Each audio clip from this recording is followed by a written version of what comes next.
If you're thinking about starting Airbnb or you've already started and you're just renting one room or a couple of bedrooms in your house, I've made a video for you because this is what I learned while I was doing Airbnb. Now, I did this for quite a while and I worked it out as I went along. I didn't do any course, I didn't read a book, I didn't watch any videos.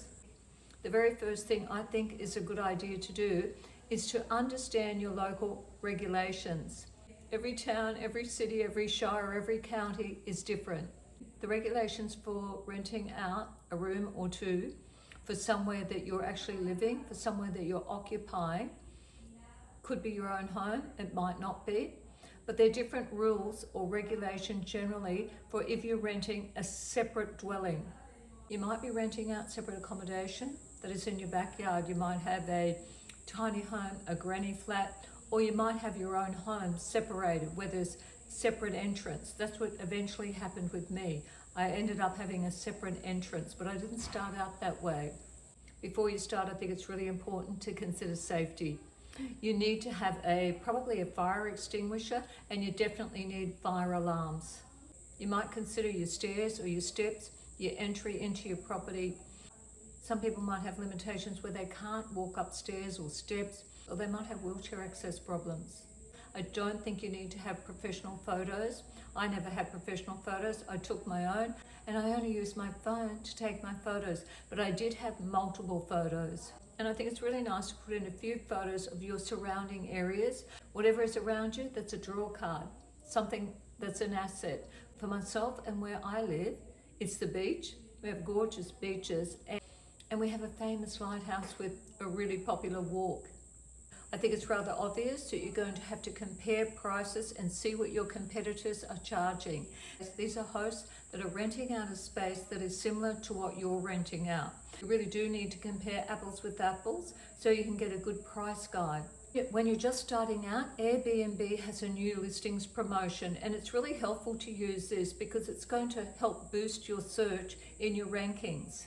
What I did when I first started out was I undercut my competitors. This tip was given to me by an acquaintance. We were chatting about it and I had just started and I wasn't getting anybody booking my room. And he suggested, because he'd been doing it way before I had, he suggested lower your price to start with, and that worked for me. For instance, if the average room per night is about, the one that's comparative with yours, is about $100 a night, start somewhere like $70 a night. I know that's really undercutting, but you can't just be $5 or $10 less. You've got to be considerably less. The reason you need to do this is you need comments, you need remarks, you need feedback, you need ratings. Because what you're going to want to achieve, and this is really important, is to become a super host. When it comes to a description, you could get, say, ChatGPT to write a really great description for you. I think it's really important to put your guidelines in there. For myself, I didn't advertise for couples. Primarily, I advertised for females only.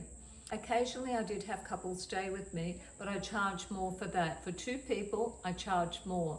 I preferred females, but being a female on my own, I just felt more comfortable with females in my home other than males. But I did have some guys stay, and that's exactly how I advertised my place. A safe haven for female travellers.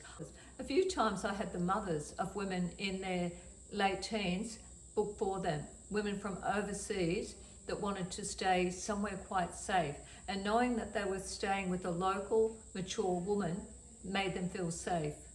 Another important aspect is how long do you want someone to be able to stay for? I started out with some people staying a few days, a week, and I think the longest I ever had anyone stay for was a month or a little bit longer than that.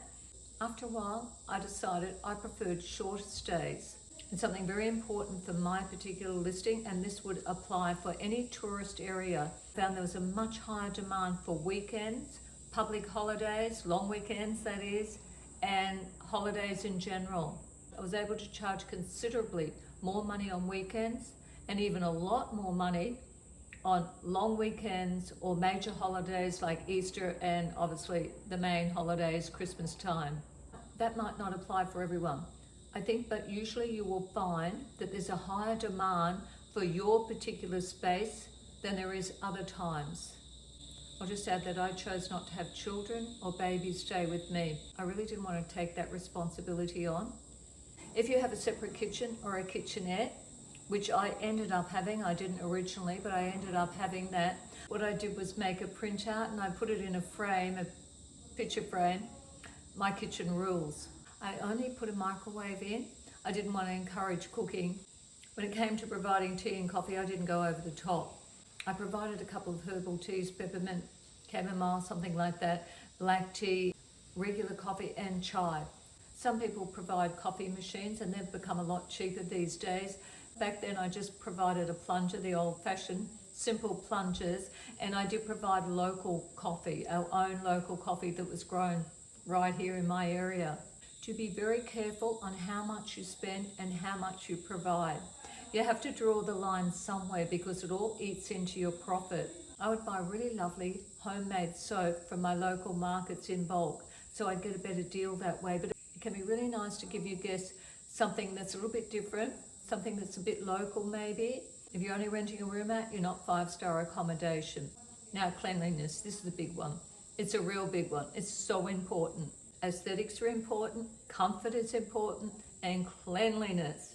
We need to have it as clean as possible. And for the bedroom that you're renting out or the space that you're renting out, please declutter.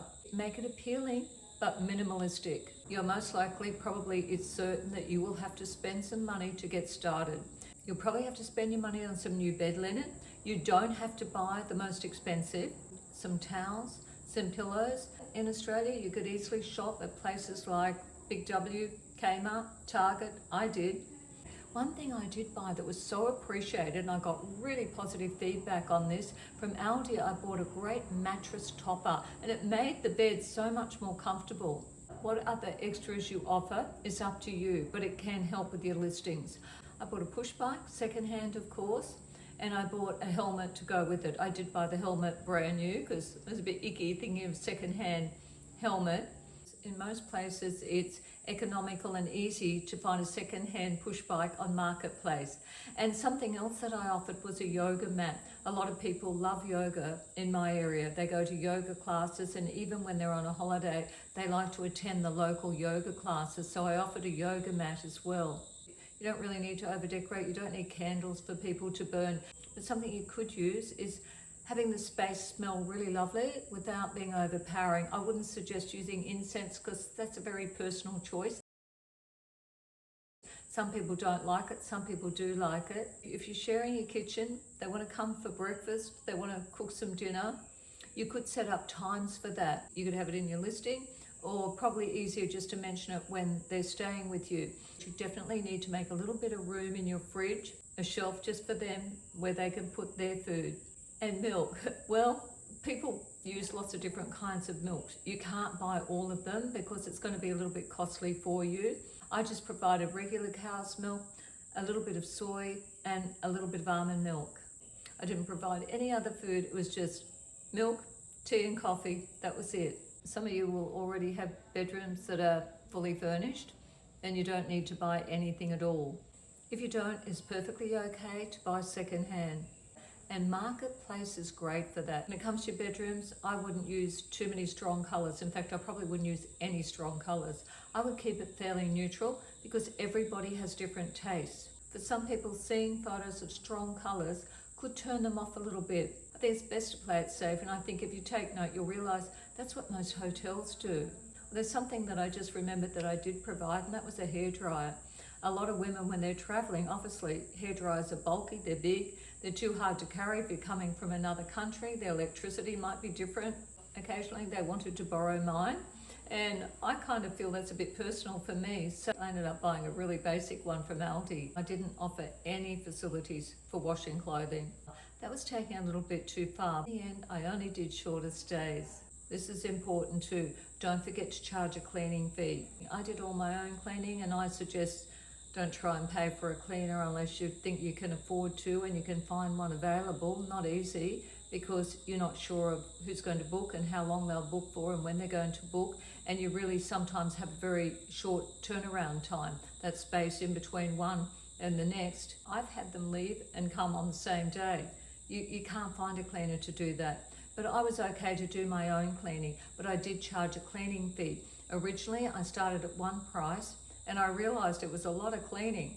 So I put my cleaning fee up. Twice I put my cleaning fee up. And you know what? That added to my profit. That compensated for the little bit of electricity, the little bit of water usage, the products I had to use, and my outlay to set up. So do remember, charge a cleaning fee.